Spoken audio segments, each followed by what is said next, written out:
মানুষ কিছু সৃষ্টি করে, এবার মানুষই সেই সৃষ্টিটা বন্ধ করেন। তো আমি আসলে ঠিক ওই দিনই এন্ড করে দিয়েছি এইসব বিষয়গুলোকে। সেটা আমরা বুঝতে পেরেছি ইতিমধ্যেই, যে কারণে আপনি চুপ আছেন।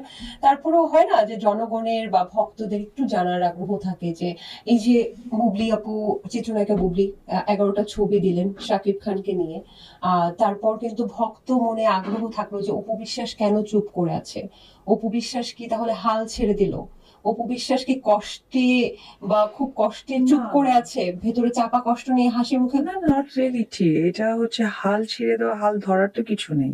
তাহলে এই চুপের পেছনে রহস্য। ফর এক্সাম্পল, আপনার কথার পৃষ্ঠে আমি বলি যে ধরেন আমি কিছু একটা দিলাম, তাতে কি জনগণের হ্যাপিনেস? এতদিন তো আমরা দেখেছি এটা যে হ্যাঁ, আমি এই কথার জন্যই তো পৃষ্ঠে দি এন্ড কথা, করে দিয়েছি। ডিজিটাল যুদ্ধ। হ্যাঁ, এই জন্য আমি দি এন্ড করে দিয়েছি 15-এ। আমি একটা ছবি দিয়ে এবং লম্বা একটা স্টোরি লিখে দিয়েছি যে এসব অসুস্থ প্রতিযোগিতায় আমি নেই, আমি আমার কাজ, সন্তান, ভক্ত, দর্শক এসবে ব্যস্ত থাকতে চাই। So, আমি তো ক্লিয়ার। এখন আমার সেই ক্লিয়ার ব্যাপারটা তো আমি নিশ্চয় প্রকাশ করেছি। তারপর ওই যে ভক্তরা যে আপনাকে অনেক ভালোবাসে, মনে করে যে আপনি কি আসলে চাপা কষ্ট নিয়ে হাসি মুখে ঘুরে বেড়াচ্ছেন, এই আসলে তাদের উদ্দেশ্যে কষ্টর বিষয়টা একদমই আমি বলবো না যে আমার ভক্ত দর্শকরা ভালোবাসেন বিধায় এই বিষয়টা তারা জানতে চান যে কষ্টর বিষয়টা। কষ্টর কিছু নাই, রিয়েলিটি হচ্ছে যে আমাকে কাজ করছি, কাজ করতে হবে। আর আমি যেহেতু 15 জন বিষয়টাকে একদমই ওইখানে স্টপ আউট করে দিয়েছি, সেটা তো আর বের করার কিছু নেই।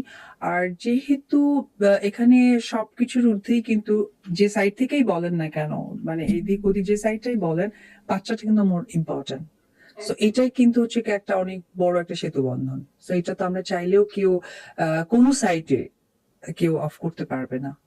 তাহলে কি ভবিষ্যতে এই যে একটা পোস্টের বিপরীতে আরেকটা পোস্ট বা পারিবারিক ইস্যুগুলোকে নিয়ে কেন্দ্র করে যে অসুস্থ প্রতিযোগিতা আপনিই বললেন, সেই অসুস্থ প্রতিযোগিতায় আমরা উপবিশ্বাসকে আর কখনোই দেখছি না? আমি ট্রাই করব আমার কথা রাখার। আমি চেষ্টা করব।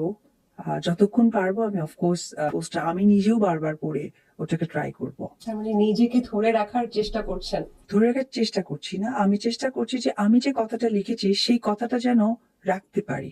আর এতদিন যে এই যে পোস্টের বিপরীতে পোস্ট আপনাদের, যদি আমি বলি সহজ বাংলায় যে চিত্রনায়িকা বুবলির পোস্টের বিপরীতে আপনার পোস্ট, বা আপনি পোস্ট করলে তার পোস্ট, এই যে আমরা যে ডিজিটাল যুদ্ধটা দেখতে পেয়েছি এতদিন যে চললো, সেটা কি আসলে অনেক সময় চুপ থাকতে পারেননি বলেই আসলে বাদ ভেঙে গিয়ে? না, প্রথমে বুঝতে পারিনি। প্রথমে নরমালি আমি শেয়ার করতাম আমার মেমোরিজ গুলো, যেটা স্টার্ট হয়েছিল আমার ছেলের বার্থডে থেকে, আই থিংক।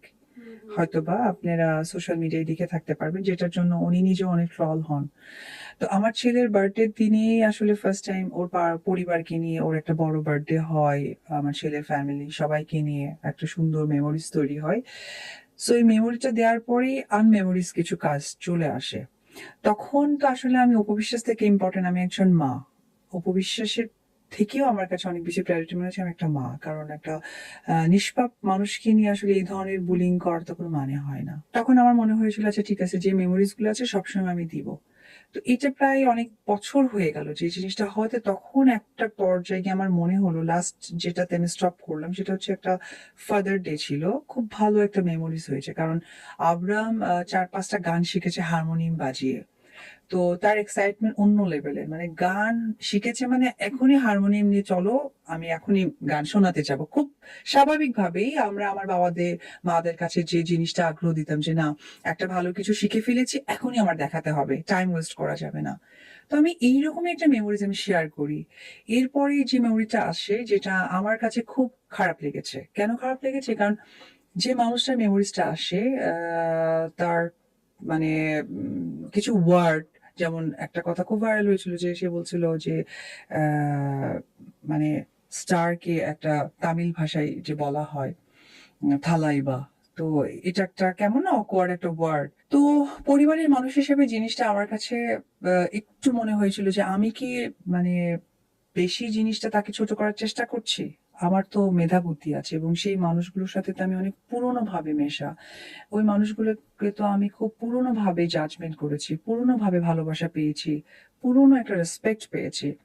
তো ওই পুরোনো রেসপেক্ট, ভালোবাসার, মর্যাদার জায়গা থেকে আমার ব্যক্তি একটা জায়গা সৃষ্টি হয়েছে যে না, ইনাফ ইজ ইনাফ। কারণ আমার কাছে মনে হচ্ছে যে আস্তে আস্তে ওই মানুষটাকে ছোট করা হচ্ছে, যে মানুষটা ছোট আমি কখনোই কামনা করি না। Due respect. তো আমার মনে হয় যে সোশ্যাল মিডিয়া সকলের কাছে ওপেন। তো আমার ওইটার পরেই আমার কিন্তু জাস্ট আপনার টাইম সময়সীমা সবই দেখতে পারেন। দেখবেন যে আমার ছেলের একটা গুড মেমোরিজ আমি যখন শেয়ার করেছি, গান বাজিয়ে শোনাচ্ছিল। তারপরে এরকম একটা অসুস্থ ভিডিওটার পর আমার কাছে খুব ব্যক্তিভাবে খারাপ লেগেছে। আমার কাছে মনে হচ্ছে স্টপ হওয়া দরকার। তাহলেই সবকিছু ঠিকঠাক। That's it. আপনি সোশ্যাল মিডিয়া থেকে অনেকদিন দূরে আছেন, বললেন বিজনেসের কাজে খুব বেশি ব্যস্ততা। আপনার ভক্তরা ভাবছে যে আপনি ভালো নেই। ভক্তদের আচ্ছা। উদ্দেশ্যে কি বলবেন, কেমন আছেন আসলে খুব ভালো একটা ওই কোয়েশ্চেন পোস্ট গুলো করেছেন। দেখার পর?